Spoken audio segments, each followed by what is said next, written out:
Ted? Is that what you're telling me? That it's been a bit of a weird journey in that first game? I just think they were trying stuff out. Okay, experimenting. I mean, you know... They're not trying stuff out. They just like those... Like, Q, basically, he drafted mid-Visage. But, I mean, in both games, it was, like, completely different. Yeah. Two completely different lineups. Like, you know, it was just kind Drow of... again. Maybe they're trying to find their lineup for this tournament, their go-to sort of lineup, but we'll see. So the common trends, let's quickly outline them. Winter, what have we seen like in terms of the draft? What has been a recurring presence in the bans? Well, I think it really depends on what team you're playing against. Like every series has their own set of bans. Sure. But I think that what we see in common is how important is laning. I don't think I'll change my opinion on that. I think laning phase has been extremely crucial in all the games we've seen today.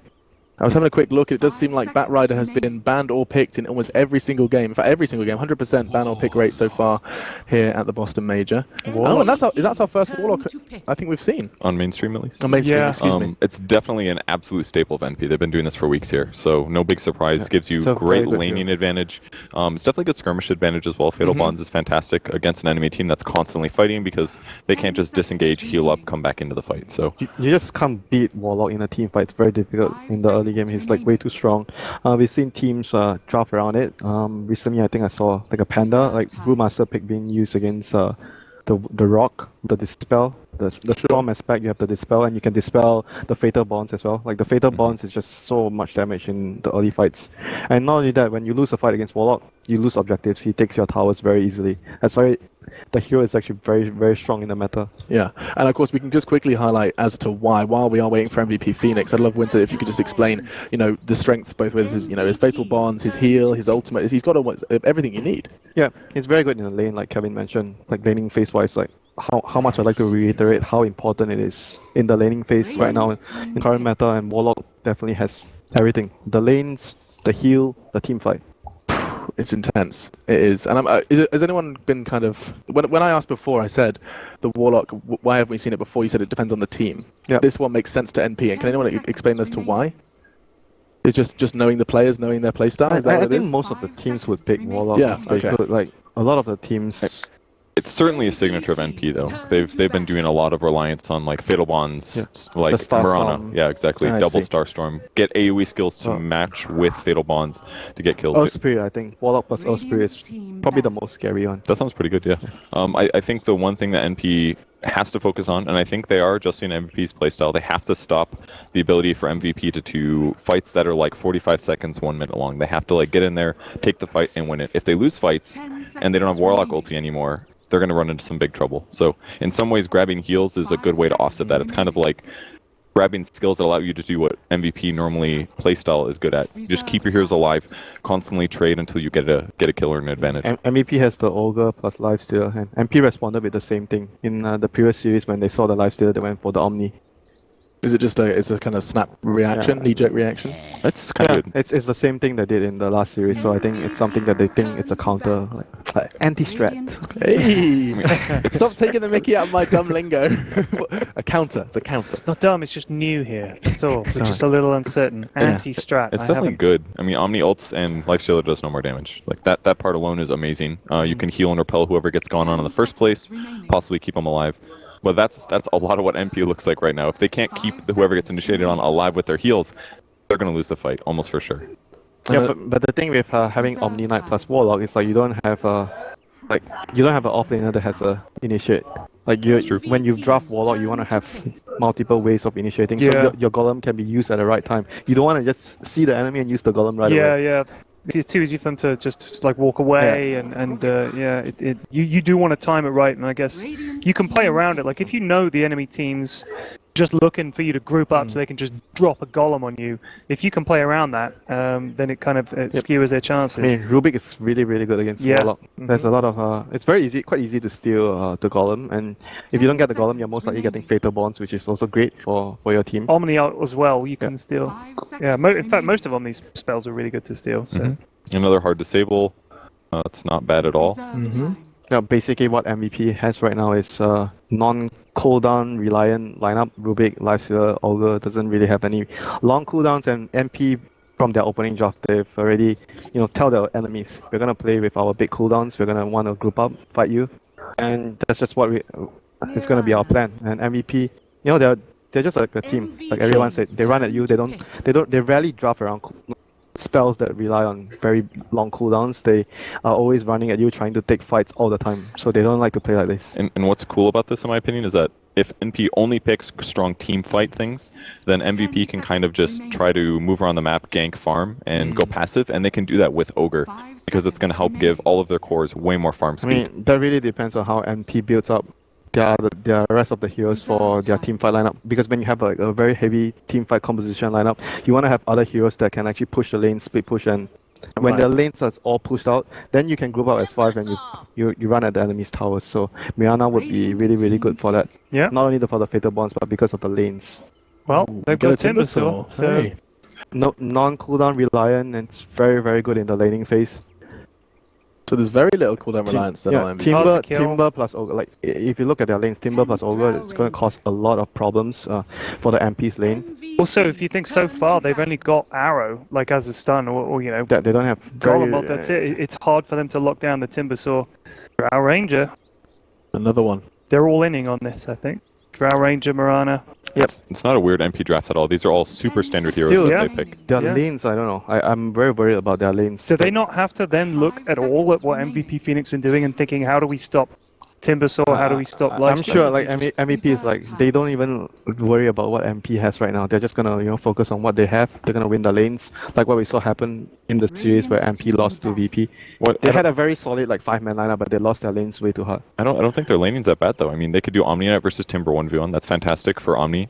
Especially pre-6, Timber's not going to be able to out-DPS what Omni's doing. Yeah, but Timber... No, I think the lanes will probably be the Timber plus Ogre against the Drow lane. It's very difficult for them to zone the Timber. When Timber gets level 3, 2 points reactive. But they still have another support to pick. You've got Drow Ranger, you've got Warlock, who's already amazing, plus Drow Aura. If you get another hero like Witch Doctor or something with some Maledict, Yeah, they have to draft like something a stun that's like this. Because usually I know Disruptor. SVG plays like the Roamer, like the Elder Titan, the Earth Spirit, he's like the roaming guy.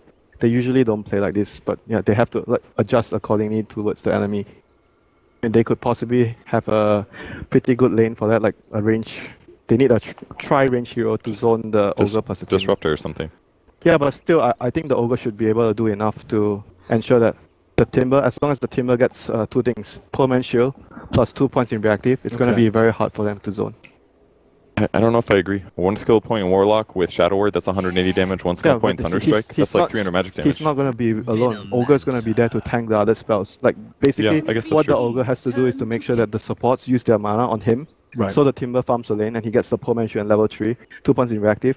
Once that happens, the Timber's just going to be able to farm in the lane. So it's just a question of like getting to level 3 and then Timber is That's the comfortable. Ogre's job. He needs to make sure the supports can't touch the Timber. And Ogre is, the strongest hero in the He first is 5 pretty minutes. big as well. Yeah, just 8 armor. Moving in front of everything. No worries.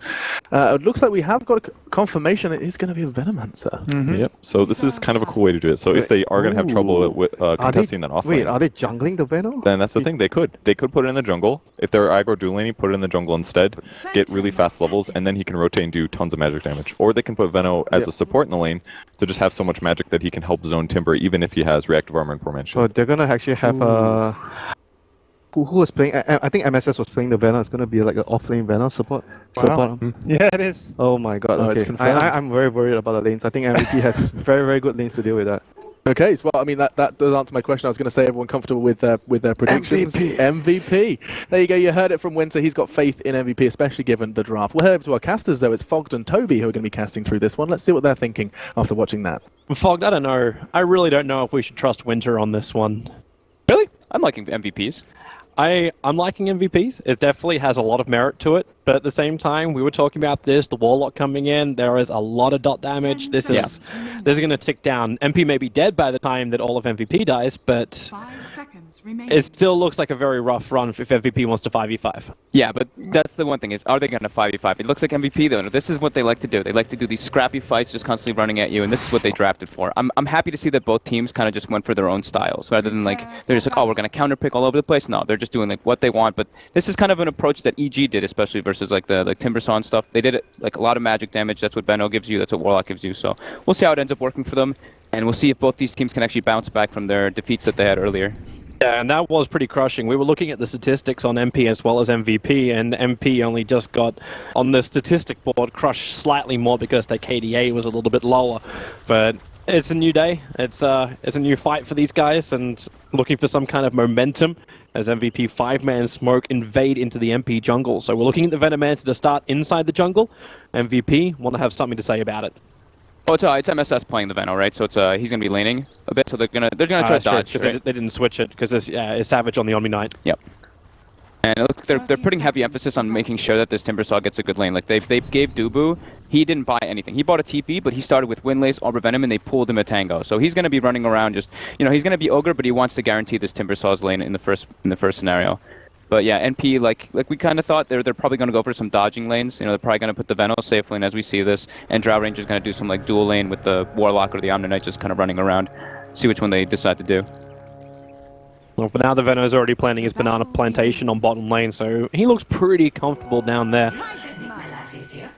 Nothing too unusual with the rune grabs, and everyone was going to go into their lane. So Dubu starts in the mid, and it does look like MP is at least going to have Savage body block at the start. And then we get this dual offlane. The Warlock as well as the Drow Ranger. That's a lot of base damage from these two, but the sustain from MP is also quite strong. Like if they need to, they can rotate the Omni Knight up, and then you've got that double heal to keep the Drow Ranger aggressive. They just want to pressure this Lifestealer as much as possible, and we'll see how it works to them. But I think that this bottom lane is going to be interesting. Timber's going to free farm. Veno's going to pretty much free farm. And they also, MVP committed both wards into the enemy jungle, so they're going to want to watch those rotations that are going on. And they wanted to make sure that this Veno can't go to the jungle as well. I'm assuming that's why they put that other ward to watch that hard camp. But yeah, laning Veno. Surprised they still made that move. Like after you see Savage being on the Omni Knight, you're like, well, okay, this is going to be different. But they still committed that vision. So now they can't see if MP rotate off the top lane. Of course, what they can do is just completely zone out Eternal Envy. So he has to salve up already 1 minute in. He's got 1-1 CS against QO. His Ogre has already paid dividends.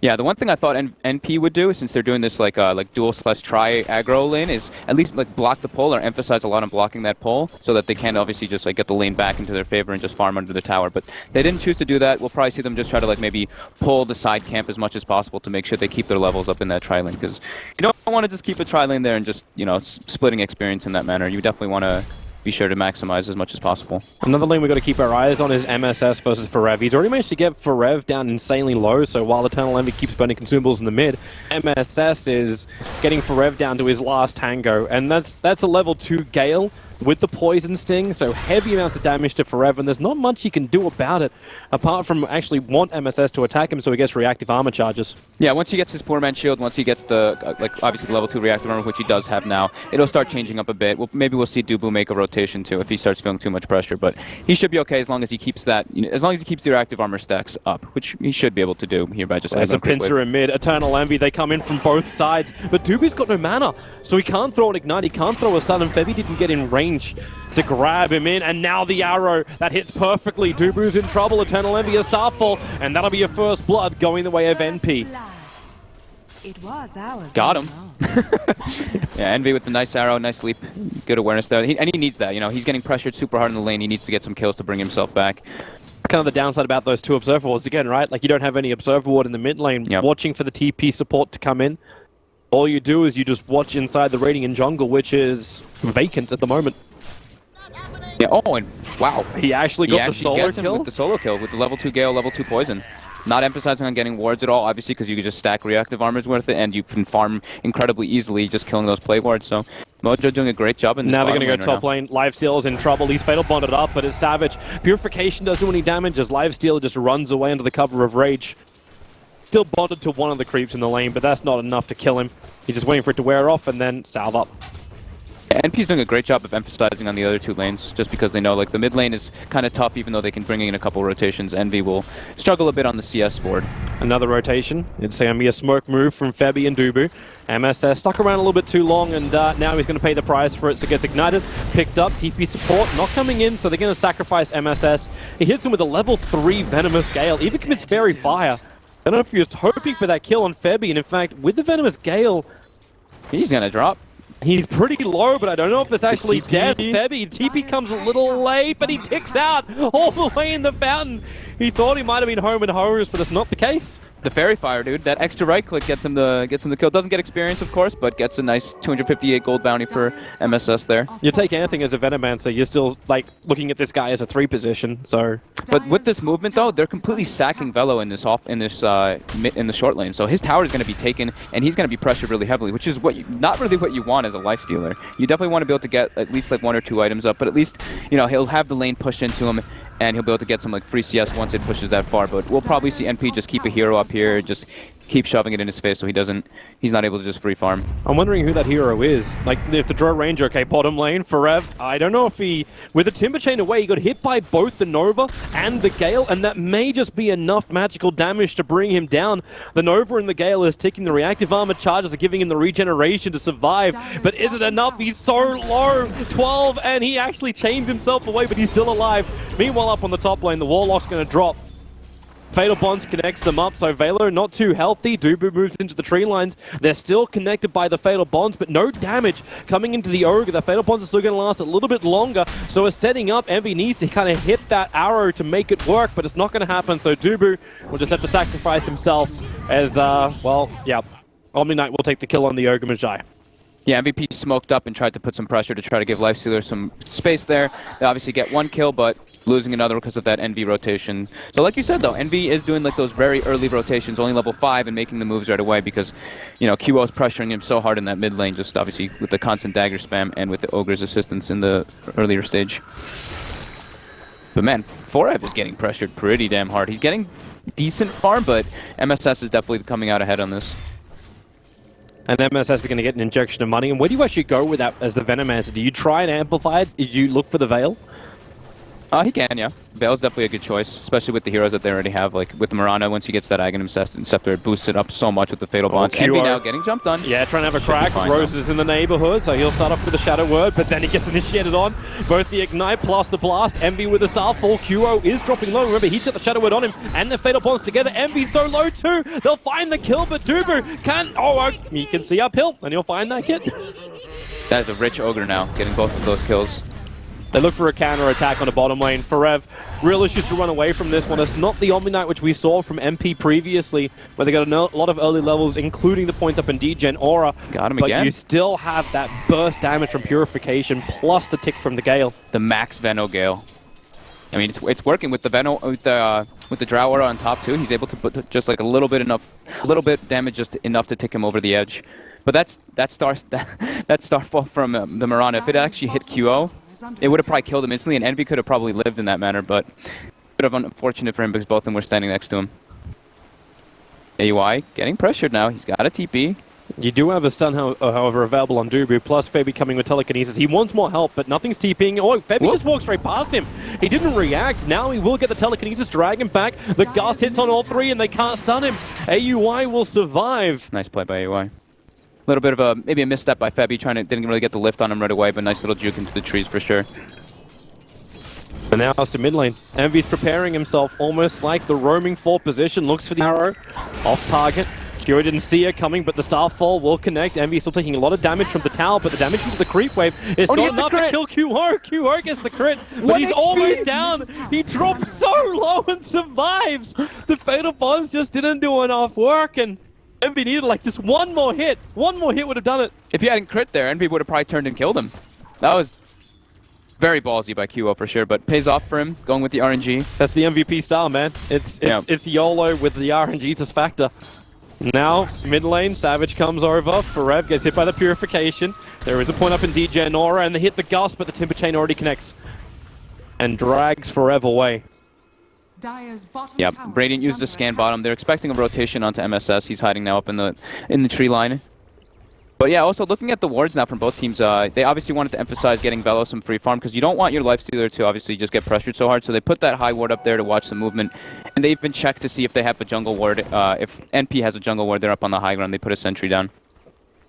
So definitely emphasizing on making sure that this lifestealer gets a bit of a better start than what he was put with Envy just came in range of the tier 1 tower, at least it's vision, not its actual range to get hit by. But QO on the run, the slows there. Envy gonna stay in the trees, listening to HY, but QO just wants to walk it off. If he can, he's blocked him, the Plague Ward holds him, he can Phantom Strike up to that range creep and try and get back to the tier 1 tower. Savage stays on his tail. QO, he's not gonna tick out just yet, the Poison Sting does the work. So the kill goes the way of the Venomancer. Meanwhile, Warlock dies in between the tier 1 and the tier 2 tower with a heavy dive from MVP. That's great for SVG too, because he gets all the experience from that kill, or he gets like a good amount, a good like surge of experience from getting the PA kill from the Veno Gale. And now they are going to be able to get their own pressure from MVP in the top lane. They end up getting a kill on the Warlock who's rotating up there. But he's TPing in the middle of 3 heroes. He's got Repel on him, so they can't stun straight away. But the Repel doesn't last too long, and they know what the grab! He caught him with a telekinesis, pulls him back in. Envy, well, grabbed by the tail and yanked back into MVP.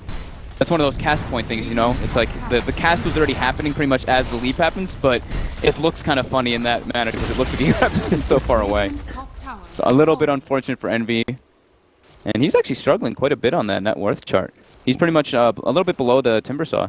Well, he got nothing in the lane, really. Like, he hits 25 CS, but that's from like coming into the other lanes and then just starfalling it down.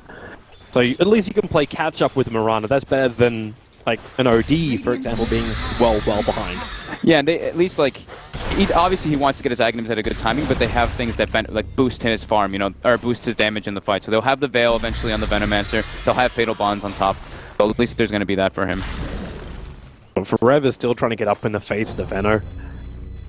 But the rotations from MP, it never really feels like MSS is alone, but it never really feels like he's got multiple people in the lane too. Now AUI comes down, so it's the timing to try and take out the tier 1 towers. It's around the right timing for this anyway. Yeah, they want to, I mean, this is Drow, right? You want to group up, you want to be able to take a couple towers, not just one of them at this point. And yeah, you want to be ahead in towers with the Drow lineup, especially when you're playing versus a lineup like MVP's. But MVP could make the rotation, you know, they have PA farming really well. He's got a DD in the bottle. Velo as well has a TP, he's got the Infest up too. I'm kind of a little bit surprised about AUI going for this. I don't know if he's actually planning on finishing up the entire Dominator, or was it just meant to be a casual Morlid Mask? I guess I'm not sure yet, but well, I mean, we'll see what he uses. Usually we just see the Dragonlance rush. Yeah. But this is a team, you know, this is the theory crafting team. We've mentioned it a billion times. These guys always do these type of, maybe a little bit of unorthodox builds, but they've definitely thought about every little type of he needs to go niche like, thing. He needs to go like the full old school, but up against a PA will be suicide. I don't know if it was AUI that used to do it. Nice Nile of the Tower by Forev. The old Mask of Madness with a little bit of crit. Behind it was... I knew you were going to say. Yeah, you knew it too. Yeah, you know me too well, Pog. You emphasized that so much. Boston Qualifiers, you were just like, I'm waiting to see it. It's the best. It is, but not in this game. It's terrible in this game. You'll die so quickly in this game if you build it. Yeah. So with the Dominator, hey, you said theory crafting team. Yeah. If AUI thinks he can get away with it. Definitely possible. They want to have like more like ways to just catch up and farm. MVP now go for the smoke. They're bringing QO. He like I said, he does have the DD waiting for the secondary rune. Rose was so close to breaking that smoke on Febby. This could be good go time for NP too. He's got the Tome of Knowledge up on the Warlock. He's able to eat it to get his 6 if he wants to for the next engagement. So they're just gonna go for their own pressure. They're using AUI as bait. This is so different to what we saw when MP played their series earlier, where they used AUI as the bait with the Drow Ranger, and everyone was waiting behind. That was when you had like the OD, it wasn't doing much. Now MV shows himself. Oh, the timing looks exactly the same. The difference is MP know they have a superior fight. They've got the Warlock. They're waiting for MP to initiate, and then they're just going to drop the rock. Gale's going to miss, so Velo, actually, sorry, the Gale connected on the Live Stealer. And so he's getting tighter for now. They've rotated heavily, though. They really don't want to lose this tower for free. Trade-off is going to be the Timbersaw. Forev has not come to fight, so he's just trying to push out I wonder the bot lane, and Febby stole Plague Wards. This is going to be really difficult now for MP to get up. I'm trying to think of, like, I think Theban, I think Rose is trying to next level them. I think if they're checking the levels, they see level 5. But he's ready to eat that Tome and get level 6 instantly as soon as the farm starts. But they should also see the Tome on him, right? Yeah, but I mean, sometimes you're not really looking at that, right? You're checking the list and you're just like, okay, jump. Envy comes in through the rear. He sees QO. The tower is pretty low. Now the rock drops. The Battle Bond's going to QO and Duru together as that Mirana drops the Starfall. The PA evaporates. Even the Nova doing some good work, and the Guardian Angel allowing MSS to walk right in front of all of MVP. Forev dropping too quickly. Now even Velo, he's going to get kited out. Eternal Envy rotates over. He has to infest. He's inside the melee creep. 3 heroes down for MVP, and Lifesteal is trying to hitch a ride back to the safety of his tier 2 tower. Said it a bunch of times. You can't really fight into this, you know, into all these ultimates, even with the Guardian Angel on top too. Like, oh, this is nice. Febby saw Purification, so he can help out Velo to get him back. Oh, he just purified himself. He didn't actually purify the Lifestealer, so Vela has to go into the rage. Now they look for another jump in. There's Omni-Knight going in very deep. QO back to the front lines. They want an opening. The Stifling Dagger slowing down MSS. Febby doesn't really have a lot to work with. So QO, they use the Purification and the crit into MSS. He'll drop down. The Golem's still there, and they're fatally botted up again. MVP is going to be a double kill for MSS on the Venomancer. So much burst damage. The MVP, they're fighting willingly into this. Wow. I mean, great plays by NP though, they're forcing it though. They're trying to push the towers and they're forcing MVP to react. Rev's thinking about defending this. Oh, he gets hit by the arrow mid-timber chain. Support's coming over again. Envy, that purification from Savage will do his work for Rev. Needs to get some space here. He turns around with the stick charges, but it's going to be Savage. Velo, the damage for Rev. Good thing he didn't leave. He brought the extra deeps. Find the kill on the Omni-Knight, but they want more. They want Eternal Envy. But he leaps away, bottles up, bountying the rune. And he is home and hosed. Unless Velo has the movement speed, but you got leap off cooldown 9. Yeah, they've lost him. Yeah, but still, like, that was a great play by NP though.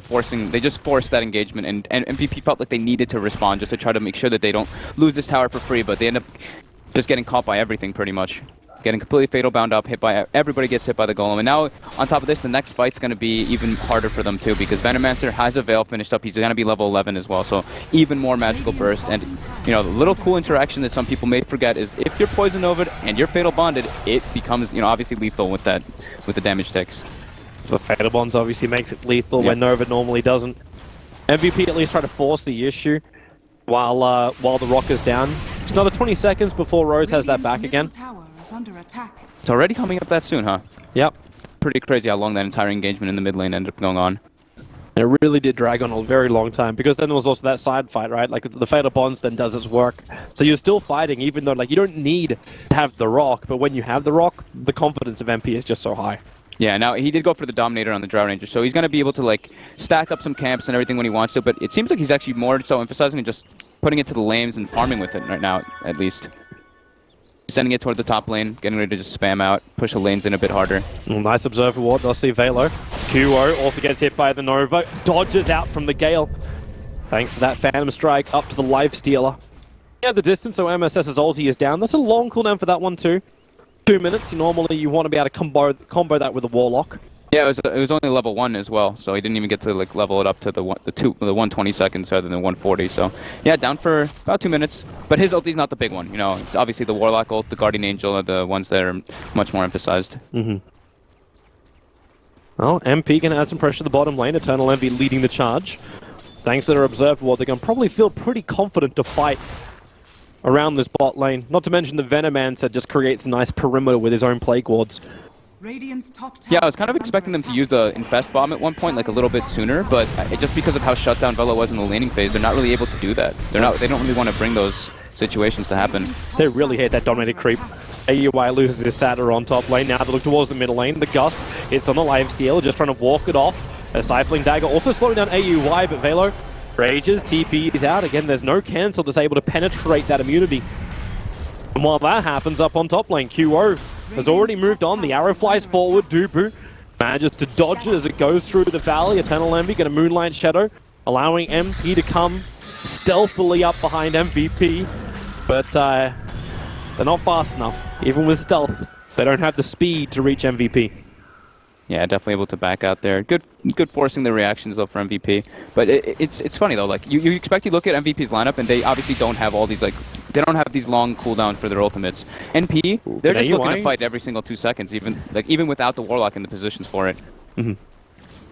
Top lane, is that fight again? Eternal Envy gets the leap down over the tree line. He wants to get far away. QO's coming up close, and there's your Stifling Dagger. Crit number 1. He might need a second if he wants the kill, as for Rev, actually, he goes down. He timber chains forward. He might want to chain himself back up in a sec. But Febby's moved over too. So MSS, under the cover of Invis, grabs the Marana, throws him back, and then steals Leap to get back to the tier 2 tower. kind of almost playing around with the MP heroes who are back to objective-based gaming. They're looking to the tier 2 tower in mid. AUI focusing on the objectives, gets his Dragonlance finished up, make it do that, and yeah, gets the tower for himself. Good pickup. Now are they going to keep going? Oh, did he clip him with that? He did, He but did. yeah, instant TP. Should be okay in the fountain. But he's gonna drop pretty low. That dot is pretty fast when you got a Veil on you. Uh-oh. And they're trying to keep him up, but Febby will survive the mid-tier 3 tower. In the meantime, however, getting ripped apart. He actually still dies. out. The max Oh scale. boy. That's a little too much magical damage. Rubik will buy back into the game. Velo TP'd himself to the front lines. The MP seem to be satisfied with a tier 3 tower and a buyback on a Rubik. It's early for a tier 3. Even dominating the siege creep by Aoi, hitting that range Rex as much as possible with it. 2 damage, no one's hitting it. No one's noticing the catapult. It's the trader. Notice the trader. They're trying to get rid of the Plague Ward first. Yeah, they get down the range Rex to half out. That's definitely a huge, huge gain for NP there. Getting some more aggressive wards down as well in the enemy jungle. 19 minutes in, you start doing damage to a Rax. Yeah. This is a lot better timing for this NP Drow lineup. It's amazing what happens when you don't first phase pick it. Yeah. It seems they have a lot more of a stable lineup. Yeah, they have a much more teamfight-oriented lineup, and MVP didn't really win the lanes in any manner just because the Venomancer, honestly. This Veno did such a great job in bottom lane versus the Timbersaw that he shut him down so hard. Their aggro tri-lane as well shut down Velo in such a super hard manner too, so he's going to be forced to now go into a Diffusal Blade on Lifestealer just to obviously get rid of the Repel. QO has almost finished his entire BKB. In fact, now it is done at the 20-minute mark. He's been keeping this very secret. In fact, he's just been holding on to the money all the time with Moonlight Shadow. Envy's going to hit the arrow. Not long on the stun on the Timbersaw, so he should be able to chain himself away. If they don't have the damage, he chains down and back into the rest of MVP. Envy is repelled, so he'll have the confidence to move forward, but that's a Purge creep moving over as the dominated one from AUI. It still can't do enough to find the kill on the heroes. Forev, Timber chains away. So he's got the distance. QO is just taking the tier 2 tower in the bottom lane. Nobody's just trying to get the tower to ping. So MP look behind themselves and they just lost their BKB. They lost the entire courier. Maybe QO can get some kind of revenge. If he had the BKB, he might just bait out the oldie from the Warlock, understanding the fact he's dead, but it won't happen. NP very patient. And they find the kill over on the PA. They led the entire team into his courier, and they kill it with his BKB on it. So now 2 minutes that there's no BKB for the PA. So this is the time for NP to go into that Roche pit. And this is exactly what they need. And MVP just try and make the most of it. This is what they were doing before when MP were pressuring the mid lane. They go to the side lanes, they keep the pressure out, they get as much farm on this Lifestealer as well as Timbersaw. These are the 2 heroes they've been prioritizing probably more than anything else. And it just keeps the side lanes out. They're struggling so much to fight versus this lineup. I mean, they're going to have to wait now a couple minutes now. They don't really want to fight into the Aegis. They have to wait for the BKB anyway, so now it's lit push time for MVP. They're going to have to just set up the Rubik, set up the Timbersaw to try to defend this high ground and make sure they don't lose the Rax in the meantime. But it might be a bit hard. Velo has his TP on cooldown for another 3 seconds, then he can come back. The damage to the tier 2 tower on top lane is substantial. Velo sticks around, he can probably take it. Mid lane, jump in, Eternal Envy. Cops a lot of damage just trying to rip into that range Rax with AUI behind him.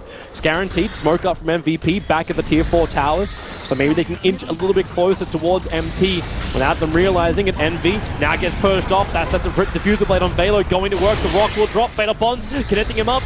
Febby is the Ogre as well as QO. They're all tied together. Velo needs to do so much work with Armlet Toggle, but he just can't do enough, or can he? He's infested up. Forev will give him a ticket to freedom.